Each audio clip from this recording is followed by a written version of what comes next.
nimukore mu mutwe. Touch your head. Murabanyabwenge ntukarwara indwara yo kutamenya aho ugomba kujana ikibazo. Umaze iminsi ujana ibibazo mu bantu, yewe nturwara ubwo iyo ndwara menya ko mu mutwe uri umunyabwenge. Adresse tekereza aho ugomba kujana ikibazo.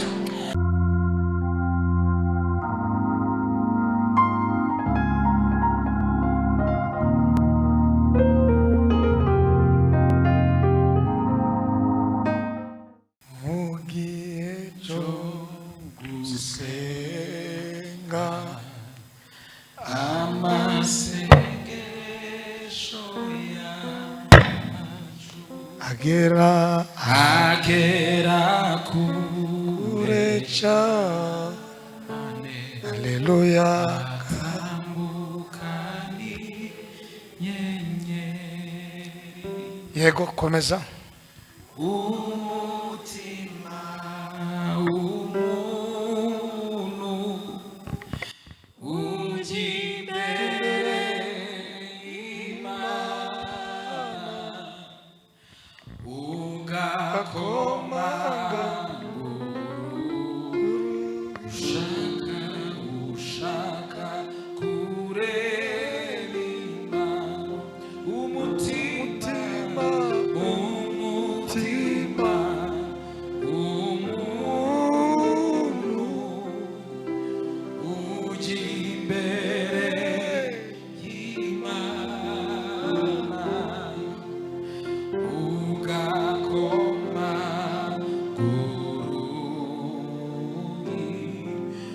ushaka kureba Imana. N'amahoro yuzuye twabona muri Kuba yizi tuyiririmbe kabisa kuko kwa data niho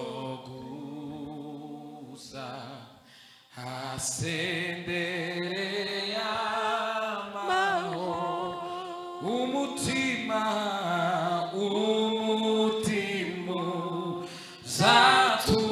zatuza n'umuco data wera bami shimwe kuko niba dukurikiye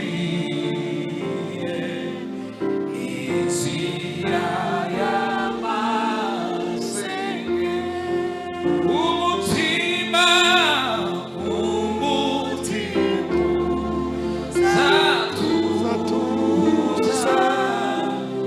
n'umucuza bamisi niba dukurikiye inzira y'amasenge. Asante sana abemera ko ari Imana itugejeje uyu mugoroba tuyikomera amashi yo Mana. Amashi menshi kumana cyane kuko niyo ikwiriye amashi. He is worthy of our praise. Yongera ayo mashi kumana. Do better than that. Do better than that. Turashimira Bishop na madame we n'abana babo. We appreciate Bishop, the spouse and their children.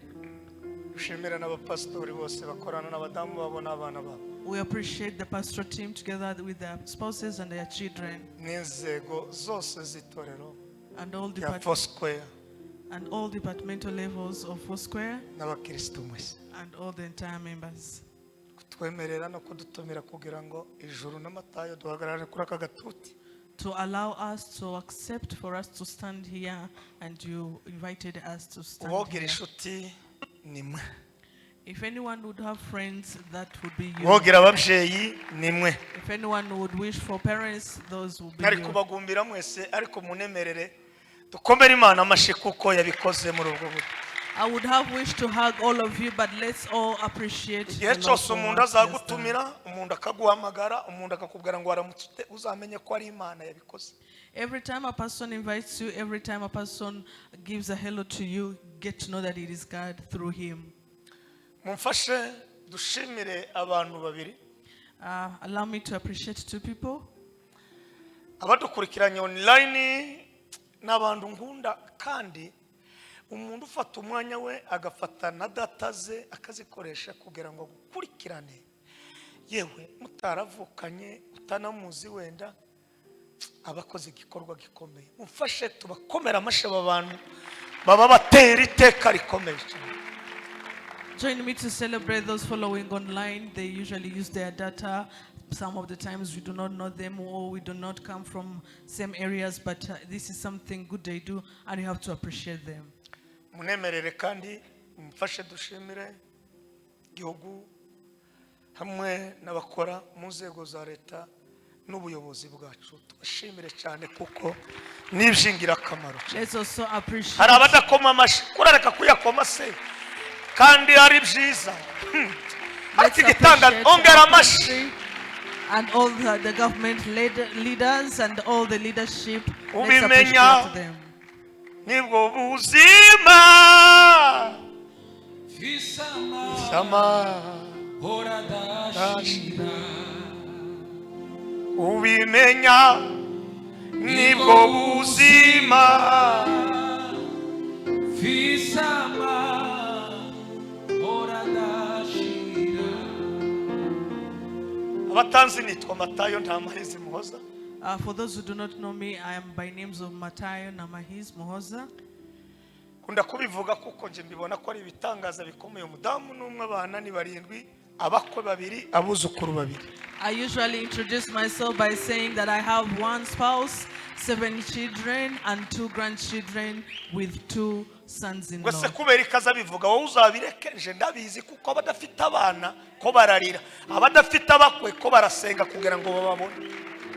Someone may wonder, why do I always introduce myself like that? Those who don't have children are still having prayer requests, and those who don't have yet, the sons-in-laws are praying for them. Sinari naragiriwe amahirwe yo kwiga cyane ariko ubu nyine nibwo nakomeje kwiga ariko Imana mu bakwe yampaye umwe no muri lisansi muri economy undi ni engineer kurundi cyo kindu watari gitangaza. I didn't get a chance to go to school, but I want to tell you, God has blessed me. One of my sons-in-law is an engineer, and then the other one has studied economics. When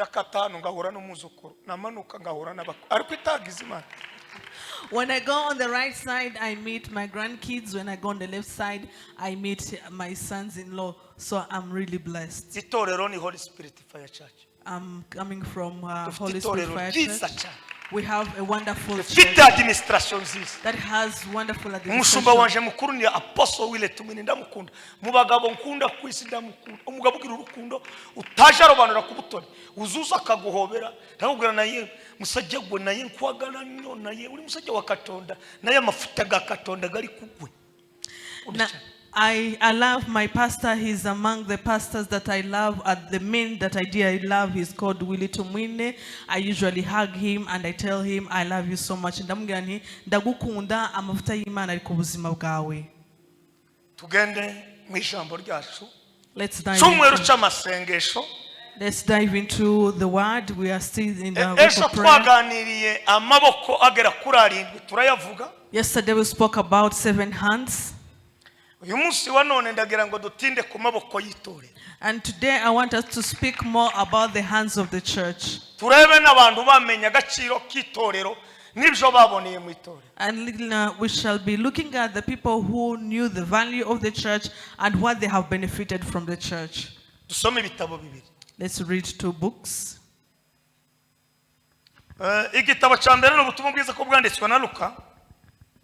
We're taking our reading in the book of Luke. Igice cya kabiri umurongo wa 36 na 7 iyo mirongo yombi.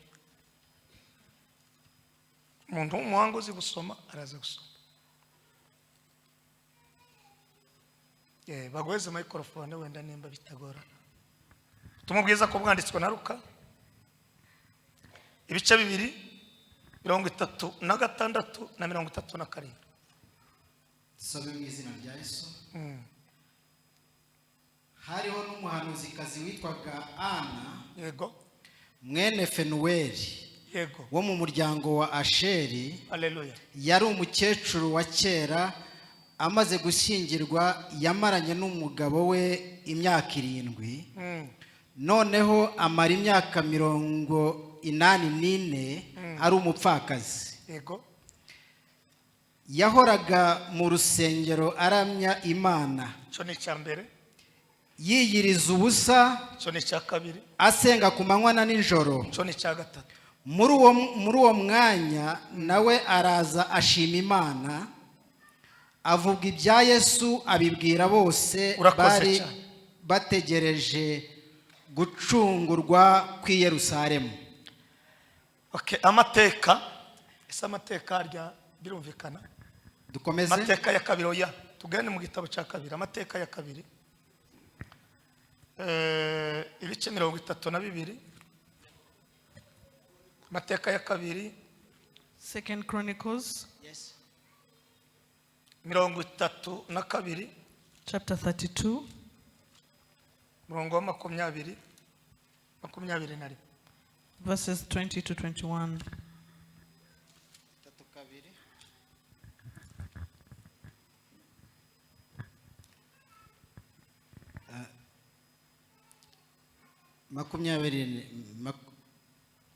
Wera kuri 21 na 21.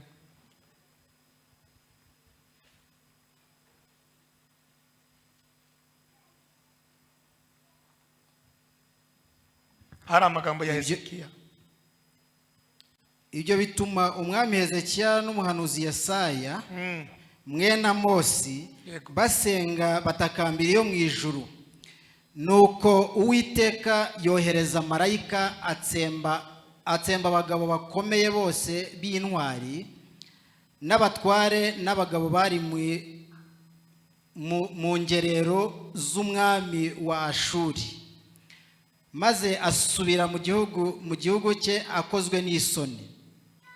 Nuko ageze mu gihugu nuko ageze mu ngoro y'Imana ye abo yibyariye bamwicishirizamo inkota. Rekera aho ngaho dukomere ijambo ry'Imana amashimeshi cyane. Let's appreciate the word of God. Narimba kumbuye. I missed you. Akika nukuri. That's the truth. Nari narambiye ko mugoroba. I was yearning for this evening. Ndamukiriza umuntu mwicaranye. Greet the person next to you. Umubwire ngo urusengero na amaboko agushikiriza kujawe. Tell them that the church is the hands that make you to reach your things. Ejo twavuze amagambo menshi. Yesterday we spoke about a lot of words. Turavuga ngo uyu muntu asenze hari ukuboko k'Uwiteka kuba hejuru yawe. And we say that every time you pray there is the hand of the Lord that is upon you. Kandi ibyo bintu twagiye tubibona wagiye ubibona nanje nagiye mbibona. And everything that we said, maybe you have witnessed it and I have also witnessed it. Twavuze kuko umunsi Petero bamushize muri gereza itorero niryo ryamusengeye bituma ijuru ribura umutekano ryohereza marayika w'Uwiteka. Yesterday we said that when Peter was imprisoned, the church earnestly prayed and the church got busy and sent the angel to rescue Peter from jail. Iyo dusenze tuza tubuza Imana amahoro bigatuma iyohereza icyo bita musada cyangwa se uza gutabara. Bishop yavuze ku mumarayika noneho Imana ikavuga tubwo basenze ubwo batarangaye basenze reka niyugute vuba nohereze umuntu uja gutabara kuko ndibarangaye basenze. Every time you pray, we have learned from Bishop that anytime you pray, the heavens will send an angel to rescue because you will be seen as a person who is not distracted. Buriya mu magereza hari amagereza agaragara. They are physical prisons and they are invisible prisons. Ariko reka kubwire mu kintu kitazagufata nkagereza ikintu cyitwa kurangara ntikikagufata. But you should not be imprisoned by distraction. Kuko umuntu yarangaye iteka ryose aba yinjiye muri gereza. Because anytime you're distracted, that means that you're already imprisoned. Ariko umve ngo itorero ndirangara. But the church was not distracted. Ngo riramusengera. It earnestly prayed for him. Marayika aramanuka. The angel of the Lord descended. Aramubwira ngo Petero. And he said, Peter, abasengi bako barasenga Those who are praying, they were ariko praying, ijuru ryohereje musada. but the heaven had sent the Naje reka help. mvuge muri uyu mugoroba Let me also say tonight, kubera amaboko y'Uwiteka agendana n'abasenga because of the hands of iyi the Lord season that walk mufite yo with you, gusenga the season has Imana no prayer. yohereze marayika wayo May the Lord send his aje angel kugukuraho urakwinjize mu bisubizo byawe. to come and usher you in your answers. Amen. Amen. Hallelujah. Hallelujah. Tega amatwi rero. Listen carefully. Petero ngo agira ngo ararota. Peter thought he was dreaming. Habe n'abasenga ngo akomanze nabo barikanga. Even those who were praying for him, when he knocked at the door, they were filled with Reka fear. ndekure rino jambo. Reka ndekure rino jambo. Let me release this word. Aya masengesho wayisenga. These prayers you are praying, Ibisubizo bigutungure. let the answers surprise you. Twasomye amagambo y'Imana mu gitabo cya Hezekiah. We have read the word of God. Hezekiah yagiye kubwamo afite imyaka 25. He went to the battle when he was 25 years of age. Kandi yakoze umurimo ukomeye kandi umurimo mwiza mu gihe yasanze ibintu byarayangaye mugani w'abarundi. He did an amazing work. He did an amazing ministry when things had been erroneous. Ariko munemere tuvuge ibintu bine bya Hezekiah. But let's speak about 4 things concerning Hezekiah. Kandi ibyo bintu nawe byagufasha bikakugirira neza. And this might be the points that might bless you and you also learn from them. Ikintu cyambere The first thing, tiyemeye ibyapfuye ko bikomera gupfa. he never accepted the rules to continue to be ruined. Mu buzima bw'umuntu usenga In the life of a prayerful person, ntazagendera mu itsinda ry'ibyapfuye. you do not walk in the company of Ahubwo agendera mu transformed. itsinda ryo kuzura ibyapfuye. Rather, you walk in the company of resurrecting the dead. Nicyo cyatumye na Elisa agera kuri wa mugore w'Ishunemu aramubwira ngo umwana nubwo yapfuye. Elisa aravuga ngo uyu ndapfa amuryama hejuru. That is why even Elisha came to the woman of the Shunammite. I said, yes, I can see that your baby boy is dead, but we are not accepting him to die. Ishirana confidence yo kutemera nk'umunyamasengesho kugomba kuba muri activity y'ibyapfuye. Ba muri activity yo kwemera kuko ibyapfuye bitagomba gupfa kuko ari wowe ugomba kugira gute kubizura bikaba biza. If you are a prayerful person and you have come to these prayers, you have to be ushered in a place whereby you do not accept for the dead things. Rather, you are confident enough and be bold enough to resurrect the dead. Ariko mama doc niwe wa mbere gusobanura. Nimukomere Imana amashimeshi. Icyakabiri cya Hezekiah. The second thing for Ngo Hezekiah, yarazi agaciro ka adresse yo mu rusengero. he knew the address, the value of the address of the church. Nta muntu ubuzira adresse. There's no one who doesn't have the address. Nta n'umukristo ubuzira adresse. There's no Christian minus Nta address. n'umuntu ukora udafite adresse. There's no one who works without the Umunsi address. uzabura adresse uzaba utakaje. If you lose the address, you have lost Ubu it all. twese abantu b'umuryango wa FOURSQUARE dufite adresse. Imana yacu iri muri twebwe ariko adresse n'uru rusengero y'ukubajije barakubwira ngo jewe ndi umu FOURSQUARE. Adresse yanje ndi umu FOURSQUARE. We are all having the Lord dwells in us, amidst of us. But we, as the FOURSQUARE members, anytime they ask you, you say that I'm a FOURSQUARE member. That is the address.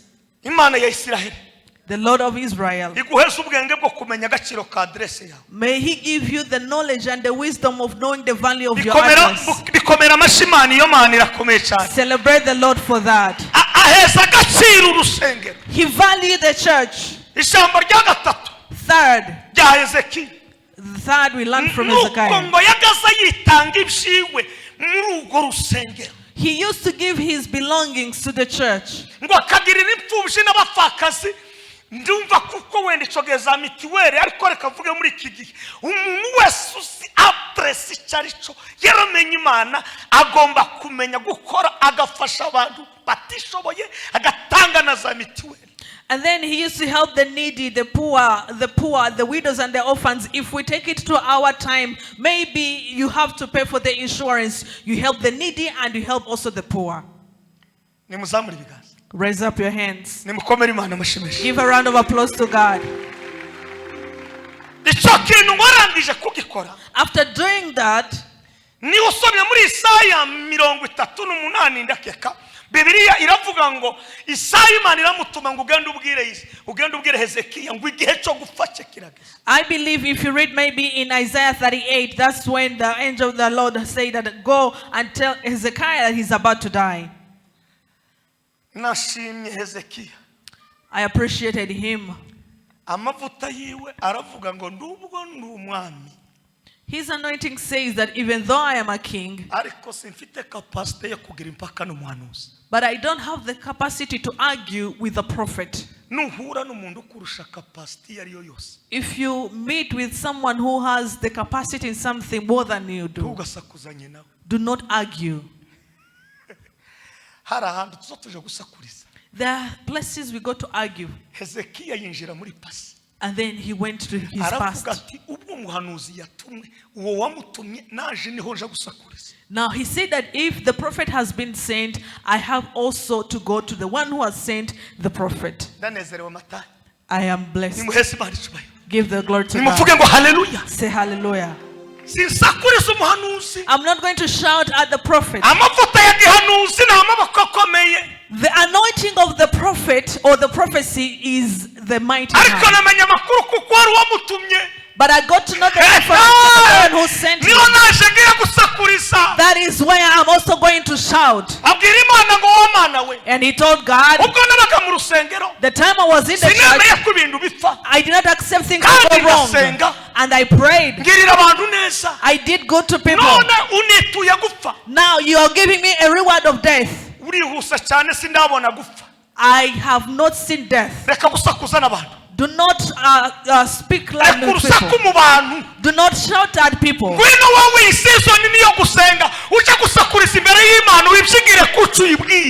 is the season of prayer. You come to prayer and you shout to the Lord and you know what to tell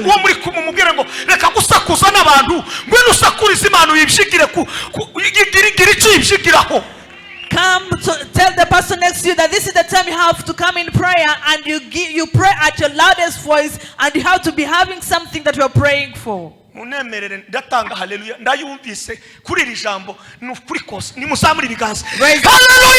Say hallelujah. The prophet went.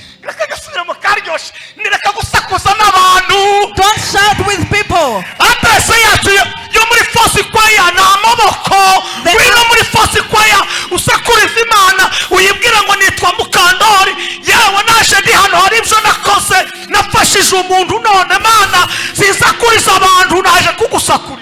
Now you don't have to shout, yet you have to come in the church and say, God, this is the address. I accept that you put me in FOURSQUARE as the address, and I did so many things. I come to shout to you.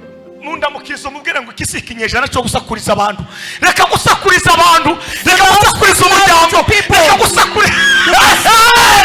shout at hallelujah, hallelujah, hallelujah.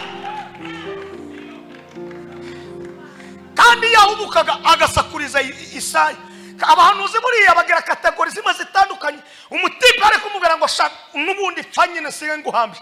Ariko aravuga ngo amavuta y'uyu muhanuzi na amaboko yandi, ariko uwagutumye reka naje ari wasakuriza. Kuva uyu mugoroba ndakugumuye injira ku Mana uje kuyigumukana uyibwire ngo naje kugusakuriza. It would have been possible for Hezekiah to shout at the prophet Isaiah, and because the hands of the prophets are mightier, he would even have said that, yes, I prophesy to you and you're shouting back to me. Now you should immediately die. But he would rather say that, let me go back to the Lord and I shout to him. I argue to be rebellious to God instead of being rebellious to people, instead of being rebellious to our family, instead of being rebellious to people who destroyed and betrayed you. I urge you to go to the Lord. You go in the prayers. And you shout to the Lord in the name of Jesus. When God responded to him, he said that Hezekiah, go back again. Tonight I declare, instead that you did not shout to people, let me speak it at a lower tone. Since you did not shout at people, May the God of the Imana ya Rwanda, FOURSQUARE may the Lord of igiye FOURSQUARE, kohereza umuntu He is going to send someone, kandi uwo muntu and that person, azana message y'ihumure. He is going to bring the message of comfort. Iya mbere ugiye gupfa. The first message you're about to No die. message ya kabiri ntugipfuyesha urongerewe. And then the second message, you are no longer dying, your years of living have been added. Tangaje uyu mugoroba I declare umuntu wese tonight, wari ufite ubwoba if you have been amaboko held y'urusengero ntabwo uzapfa under the hands of kuzarama. prayer, you shall not Abemeye live. kuko ijambo ry'Imana komera Imana amashyi If menshi you have received the word of God, give Him a round of applause. bimasika Hallelujah. oyala sila bandala kati herta sedevan ubwoba bwakwishe ngiye gupfa kurasha. You are filled with fear, you think that you're about to die. Abafase barabuze. People who can die, they're Hindukira na mwene there. wanyu muramutse mubwira ngo tuza ntuzapfa uzarama. Dawudi yarabivuze ngo ntituzapfa tuzarama. Turn to the person next to you, you shall not die, you shall live. Twari tumaze kweba ariko mwakongera Imana impundu nishimi n'amashimeshi. Give a shout of praise to the Lord. Icyagatanu The fifth, ariko naneza no ngo abone kete abarundi bayita ngo ni kete ariko igiswa nabo ngo ni baruwa n'abagara ngo baruwa. and then he received a letter. Buri y'urwandiko rugira titre. A letter has a title, ariyo introduction rukagira na development rukagira na conclusion. and then it has the introduction, the body, and the conclusion. Muri titre y'urwo rwandiko rwari rwanditseho Senekalem. And then on the title, it was written in Sennacherib. No muri development wandiko ngo wewe nabu uyoboye niyo mana yawe turabajana amateka. And then they say that you and the people you're leading and your God, you are taking you to captivity. Hezekiah aravuga ati no mbonye umutipe utahabimenya makuru. And then Hezekiah said, I believe you are not aware. Ngo abona amaboko atatu. He saw 3 hands. Nimugire muri. Raise up your hands. Nimukomere Imana amashinya mvuge. Give a round of applause to God. Amaboko ya mbere. The first hands. Na amaboko y'ubwenge bwe kumenya address hajana ikibazo. The first hands, it is the wisdom to know where he takes his issue to address it. Nimukore mu mutwe. Touch your head. Murabanyabwenge ntukarwara indwara yo kutamenya aho ugomba kujana ikibazo. Umaze iminsi ujana ibibazo mu bantu yewe ndurwara ubwo iyo ndwara menya kuko mu mutwe uri umunyabwenge adresse tekereza aho ugomba kujana ikibazo. Because you are full of wisdom, you have been taking your issues, your petitions to people. But this time you have to know that since you are full of wisdom, you have to take your issues and you address it. Igihugu gikoresha abanyabwenge.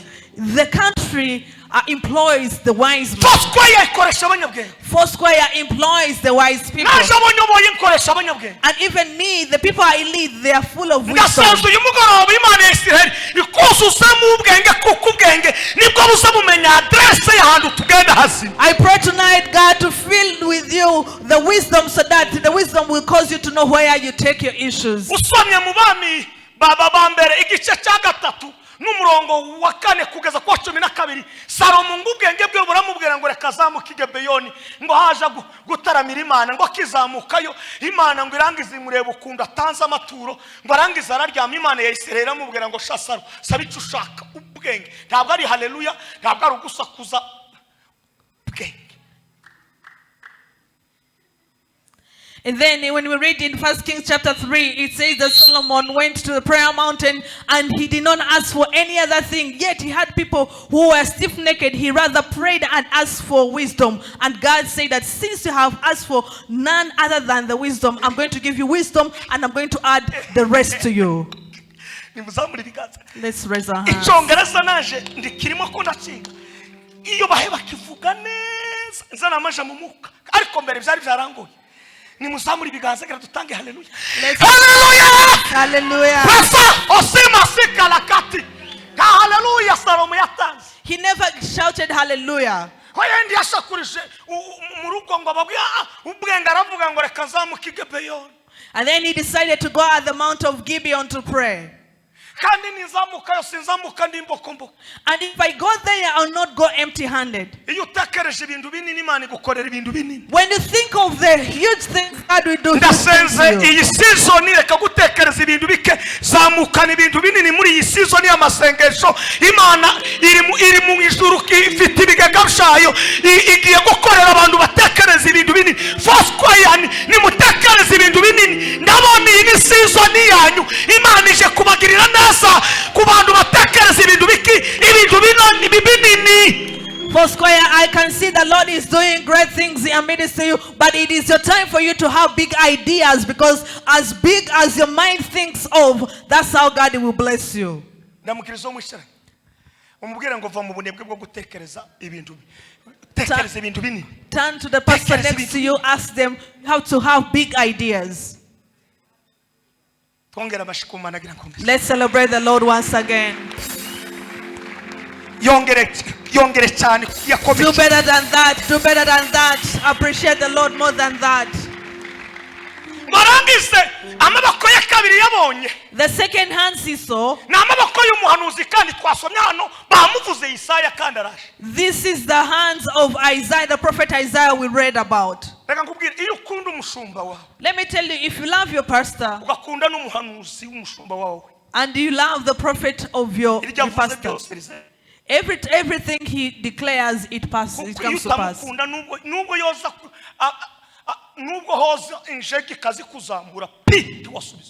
If you do not love your pastor, anything they might do, any kind of the word they might prophesy to your life, it can never come to pass. The third,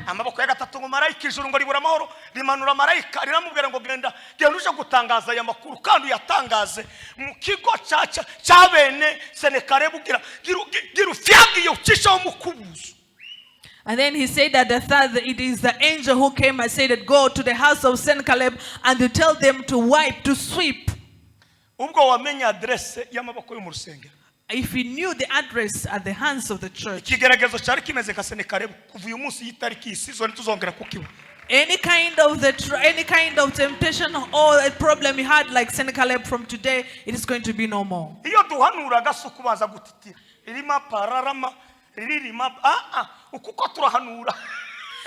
Prophesying does not need us to shake and we speak in tongues. We are prophesying in the name of the word of God. He said that you are no longer going to see Sennacherib.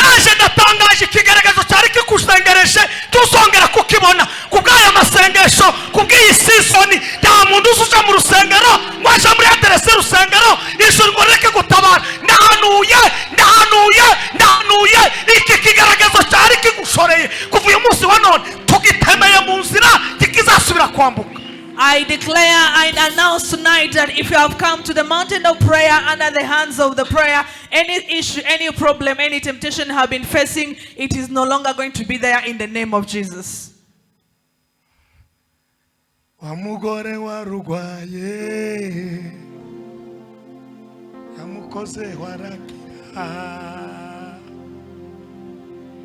Baritima yo musanze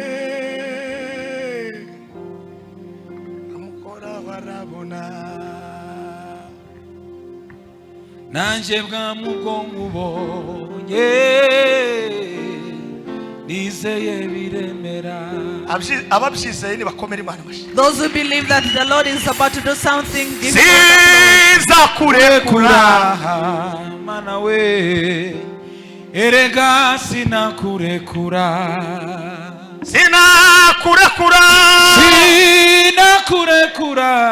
mana we erega sinakurekura. Namenye kuri se w'imigisha Imana iburi bihe erega sinakurekura. Namenye kuri se w'imigisha we Imana iburi bihe erega sinakurekura.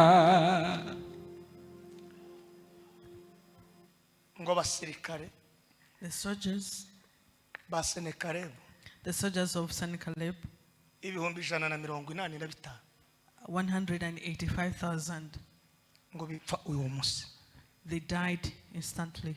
iyo wamenye address yo mu rusengero, when you know the address in the church, si wowe uzurwana, it's not you who fight. wowe uzusakuriza Imana, You only shout to the Imana Lord, ikamanura umumarayika. and God releases the Uyu angels. munsi wa none Tonight, Imana imumanure may the Lord bring the aze angels kukugwanirira, to come and fight for you, kuko iminsi umaze uri mu rugamba, because the days you have been on the ubwo battlefield wamenye iyi address and you know the address, iramumanuye. the Lord is Mu bantu bringing the bazatanga angels. ubuhamya hano nawe ubarimo. You are among the people who shall testify. Twasomye amagambo y'Imana. We read the word of God. Umugore w'umupfakazi w'umuhanuzi, A prophetess who was a widow. nimunemerere muvuge gahoro gahoro kuko uyu mudamu yaranejeje, noneho ndavuga atari umuntu w'umupfakazi ufite ibi bibazo yagize yo kora ibi bintu.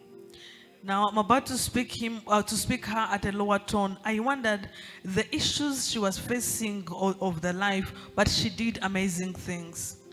Ikintu cya mbere, The first thing, yabanye n'umugabo we imyaka 7. she only stayed with her husband for 7 years. She lived with her husband for 7 years. Je napfushije umugore I once lost a wife. wa mbere, My first wife died. nyina wa Pendeza The mother to my daughter called na Pendeza Jolie and Jolie, na Timoteyo, Timothy na Joyce. and Joyce. Joyce yamusigiye afite amezi 6. So the last born, Joyce, was 6 months old when the mother passed away. Nari Kampala mu karumu kamwe. And I was living in Kampala in a short 1-bedroom. Tugacisha karido hano, nono bakaryama hano, naje karyama, twarambura amaguru twese tugahuza, nuko twabaga mu gitaramo cyo gupfunya gusa, ntabaga zurambura. Now, it was a hard life that we are living in. We had only to partition the bedroom with a curtain. We could not stretch our legs while sleeping because we would always Sinari sleep. mfite ibyiringiro nanje ko nosura guhagarara imbere y'abantu, kuko nari mu Bugande, urumva mu karumu kamwe kandi ko mu mubande ahantu ho mu gishanga, noneho imvura yanagwa amazi akinjiramo. Tekereza umuntu wari umenyereye ku mugore ateka, n'abanyafurika muzukunda abagabo twibjinja ibintu byose n'iby'abagore, noneho Imana iramutwara, nsigarana abo bana n'uwamezi 6, n'ukunda umwana azarira, noneho azarira nyina hari, noneho nyina yapfuye, ndamusigarana. Imagine a kind of life I was living. I was in Kampala. I didn't have hope that I could again stand in front of people and speak the gospel or give a word of hope. And you know how African men we are. Like everything could be only done, like all home chores would be done by women. So now I'm home alone. The baby is usually crying, and now a baby is crying. The mother is not there. The mother is dead, and I'm there, cannot take care. Kandi abana bose bafite apeti, nta na botike mfite, bose bafite apeti, ari ibishimbo bakabirya, ariko noneho twaje kuryama kaba ikibazo, twaje kurya. Hari umunsi nagiye gushaka akazi ko kwikorera ibintu, umuganda arambwira nagwe sebo vayo nawe cyo yagara wano vayo none ndavuga ati ariko umuntu wigeze kumwa amata, umuntu waragiye inka, umuntu utari umukene, none uku uyu mugabo ndazi ko naje ndi umugabo, ntayamenya ko nasize urusaku ruraha inyuma ibintu uko byakomeye. I once went to look for like a temporary job only to help people carry their things, and the Ugandan man chased me, said that, what do you want there? So I wondered, I imagined myself a man who has tended the cows. I had lived on milk, and another man is chasing me away as if I did not have a family to take care of. Uwo munsi naciye kuri Jagwa naona Tracom nizo modoka zari zihari, pura n'umugabo umwe n'ubu sinigeze kumubona, ambeza 5,000 by'amagande, ndazamuka ngura ibitoki, kandi mu byo kurya byagaza binanira, kubu nyine igitoki cyagize umurongo kisigaye kimfasha cyane, ariko cyagaza kinanira kuko nari menyera umutsima n'amata n'imyumbati, ariko igitoki ariko ubu narakime usarire komezama. And then I passed through Jaguar bus station and on a Tracom. By then, those are the buses that were in Kampala. There's someone who gave me 5,000 Ugandan shillings. Till now, I have never met that person. I bought some bananas. It was not even my favorite meal, but now I love it.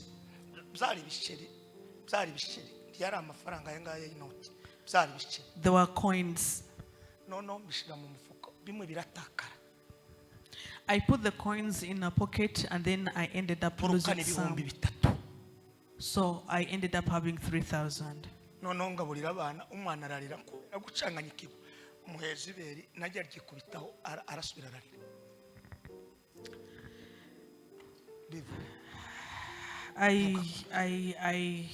lost my mind. I lost my mind. I couldn't do anything. So I fed my children, but the baby kept on crying and I could not do anything. I decided to give a nipple. And then when the baby sucked the nipple, because there was no milk, there was no breast milk, the baby continued to cry.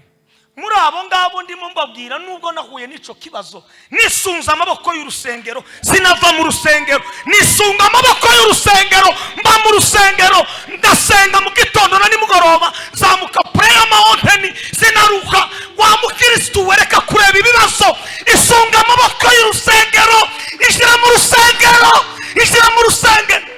Even though I'm telling you that I never quit church, I never quit praying, I kept on going at the prayer mountain. Yes, I believe you're going through a lot of things that are dismaying your heart, but you have to come to the church, or else you have to come to the prayers.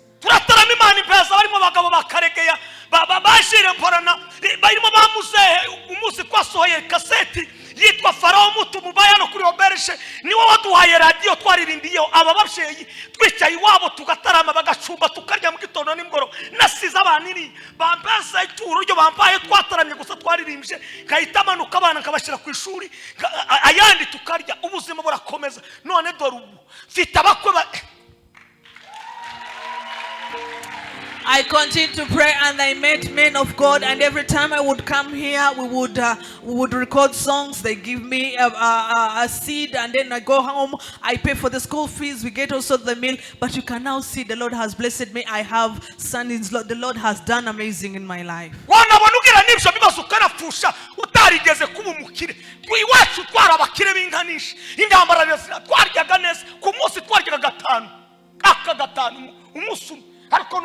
umuntu akagira gonga inike yo kurya kandi ufite apeti nta kibazo imana igaceceka.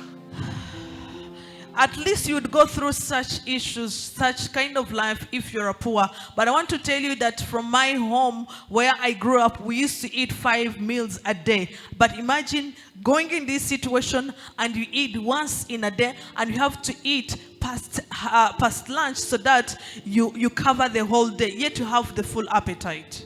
My daughter Pendeza did her wedding while she was working in the bank. Joyce is now also working.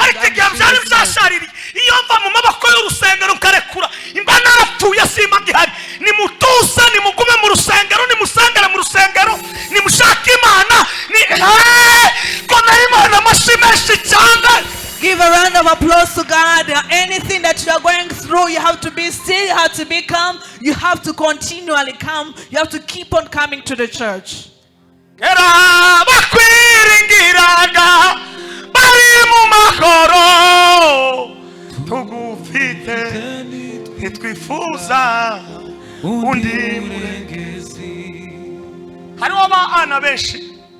There's so many people, many children. This one is called Anna. But the mother to Samuel is called Hannah. Let me say the second thing. When the husband had died, she never ran mad. Where are you going when you leave the church? You are quitting God, and what are you going home? You are quitting morning glory, and what are you going home? Joyous melody. You are quitting joyous melody, and where do you want to go? biravuga ngo nimwaze mushaka ubwami bw'Imana no gukiranuka ibindi byose tuzashongererwa. The Bible says that seek ye the kingdom of God and his righteousness, the rest shall be added to you. Rimwe na rimwe Imana izigira ikibazo kikakuzaho ari ukugira ngo kwigishe hanyuma yo kukwigisha ikagupasiriza ipasi ikwinjiza mu gisubizo cyawe. Some of the times God will accept the problems to come to you for you to be trained fully, and after the issues you'll be rewarded. Ngo akora ibintu bitatu. She did 3 things. Icyambere. First, Ngo aramya Imana. she worshipped God. Icyakabiri. Second, Ngo arasenga. she prayed. Icyagatatu. Third, Ariyiriza. she fasted. Ari hehe? Where was she? Mu rusengero. In the church. Nimuhaguruke. Rise up on her feet.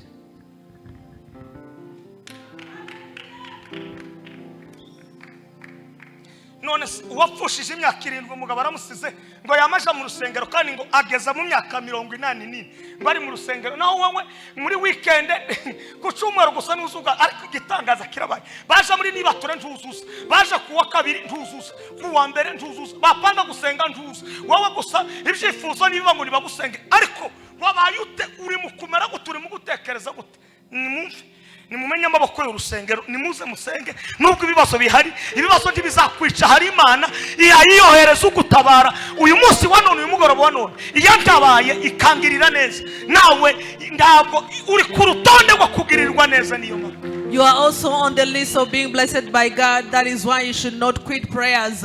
You should not come to church only on Sunday. Imagine this woman lost her husband at the age when they had stayed together for seven years, but she continually come to church and pray. So if the Lord blessed me, I'm telling you that you're also among the candidates of those who shall be blessed by God.